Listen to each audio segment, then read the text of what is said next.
Hello friends, Akshita commerce classes के YouTube channel में एक बार फिर से आप लोगों का हार्दिक स्वागत है। हमारे 12th में डेस्क वर्क सॉल्यूशन चल रहा था जिसमें पेपर नंबर 2 का सॉल्यूशन कर रहे थे और उसमें हमारा टॉपिक था very short answer type question. चलो सबसे पहला क्वेश्चन लेते हैं। Right the name of methods regarding adjustment in close partnership accounts.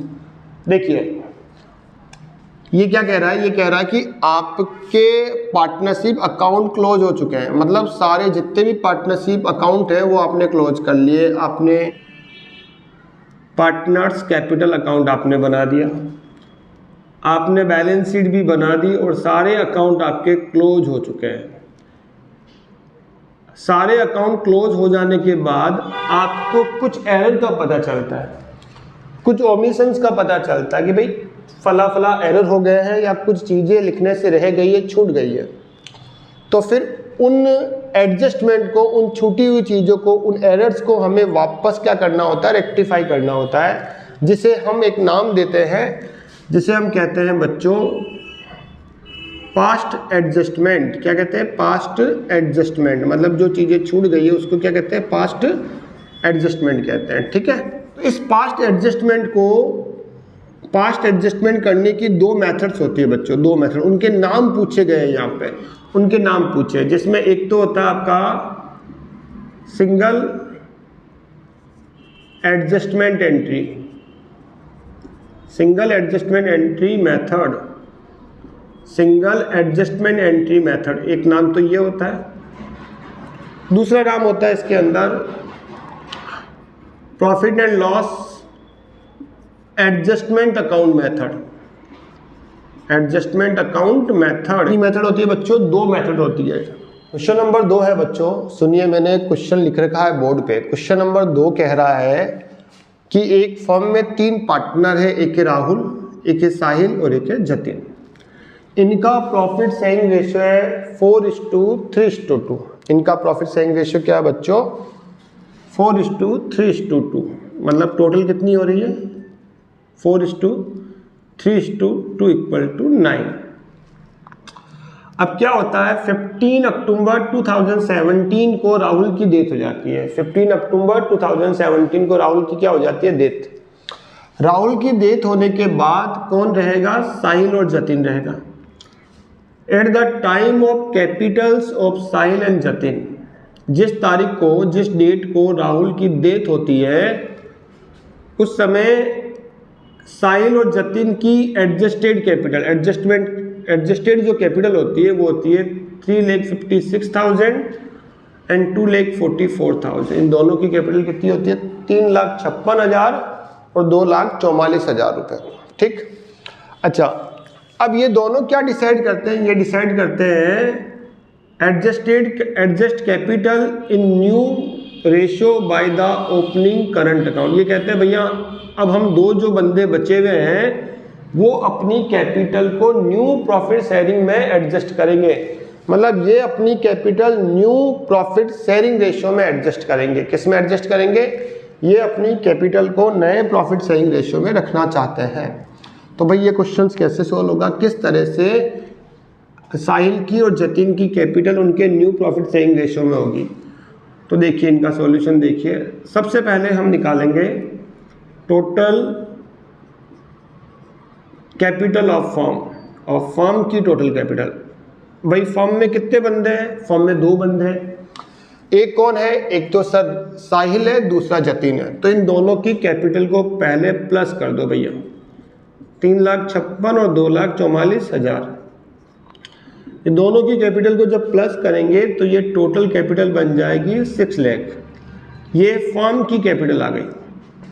अब ये अपनी कैपिटल अपने न्यू प्रॉफिट शेयरिंग रेशियो में जब एडजस्ट करेंगे तो बच्चों इस राहुल के चले जाने के बाद इनका प्रॉफिट शेयरिंग रेशियो ये रह जाएगा। भाई राहुल तो चला गया तो इनका प्रॉफिट शेयरिंग रेशियो क्या रह जाएगा? 3:2। इनका प्रॉफिट शेयरिंग रेशियो रहेगा, जो इनका ओल्ड रेशियो रहेगा वही इनका न्यू प्रॉफिट शेयरिंग रेशियो रह जाएगा, 3:2। अब यहाँ पे है अपना ये साहिल, तो साहिल की कैपिटल कैसे निकलेगी? 6 लाख का 3/5 कर दो और जो जतिन है उसकी कैपिटल निकल जाएगी 6 लाख का 2/5, तो 3,60,000 इसकी न्यू कैपिटल निकल के आएगी। न्यू कैपिटल आएगी 3,60,000 और इसकी आ जाएगी 2,40,000 रुपये। ठीक है, तो इसकी कितनी आ गई 3,60,000 और इसकी कैपिटल आ जाएगी 2,40,000। क्वेश्चन नंबर 3 देखिए आप लोग। क्वेश्चन नंबर 3 ध्यान दीजिए। What is mean bye issued capital. भाई ये इश्यूड कैपिटल क्या होती है? देखो इश्यूड कैपिटल क्या होती है। इश्यूड कैपिटल का मतलब होता है एक कंपनी की जो ऑथोराइज कैपिटल, यानी जिस कैपिटल के ऊपर एक कंपनी का क्या होता है रजिस्ट्रेशन होता है, जिस कैपिटल से एक कंपनी इनकॉर्पोरेट होती है उस कैपिटल को हम कहते हैं ऑथोराइज कैपिटल या रजिस्टर्ड कैपिटल बोल दो या नॉमिनल कैपिटल बोल दो। ठीक है, तो इश्यूड कैपिटल क्या होती है? जो आपकी ऑथोराइज कैपिटल है, ऑथोराइज्ड कैपिटल का वह भाग जो एक कंपनी ने पब्लिक में इशू कर दिया है ना, मतलब ऑथोराइज्ड कैपिटल का वह पार्ट जो कंपनी द्वारा पब्लिक में इशू कर दिया गया उसे कहते हैं इश्यूड कैपिटल। क्या कहते हैं? जैसे एक कंपनी की ऑथोराइज्ड कैपिटल है, मान लो एक कंपनी की जो ऑथोराइज्ड कैपिटल है वो है 10,000 equity shares at the rate of ₹100 each. अब कंपनी ने क्या किया, ये 10,000 जो इक्विटी शेयर्स है इसमें से 8,000 इक्विटी शेयर्स इशू कर दिए पब्लिक में फॉर सब्सक्रिप्शन के लिए। कंपनी ने कितने शेयर इशू किए? 8,000। तो 8,000 की जो कैपिटल बनेगी 10 रुपए के हिसाब से, मतलब ये जो 80,000 जो कैपिटल है दैट इज कॉल्ड, इसे हम कहते हैं इश्यूड कैपिटल। क्या कहते हैं बच्चों? Issued capital. अगला क्वेश्चन है, ध्यान से सुनिए। What is mean by issue of debentures as a collateral security. देखो issue of debenture as a collateral security क्या होता है, ध्यान से समझिए। जैसे मान लीजिए ये एक बैंक है। क्या है? बैंक। ये है आपकी कोई कंपनी, ले लो XYZ कंपनी है। हुआ क्या, कंपनी ने बैंक से लोन लिया। क्या लिया? लोन।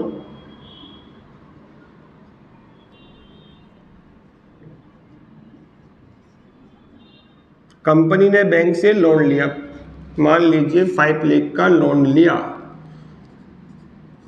कंपनी ने बैंक से लोन लिया 5 लाख रुपीस का। ठीक है, अब क्या हुआ, बैंक के पास कंपनी ने मॉर्गेज के रूप में, सिक्योरिटी के रूप में अपने कुछ डिबेंचर रख दिए। कंपनी ने क्या किया, इस बैंक के पास अपने कुछ डिबेंचर मॉर्गेज रखे, सिक्योरिटी के रूप में रखे। जैसे मान लीजिए 6,000 10% डिबेंचर, एक डिबेंचर था 100 रुपये ईच का, वो कंपनी ने क्या किया, बैंक के पास मॉर्गेज रख दिया, मतलब 6 लाख। तो जो डिबेंचर कंपनी द्वारा बैंक के पास किसी लोन के बदले में, किसी लोन के बिहाफ में सिक्योरिटी के रूप में बैंक के पास रखे जाते हैं, मॉर्गेज रखे जाते हैं, उन डिबेंचर्स को हम कहते हैं बच्चों issue of debenture as collateral security.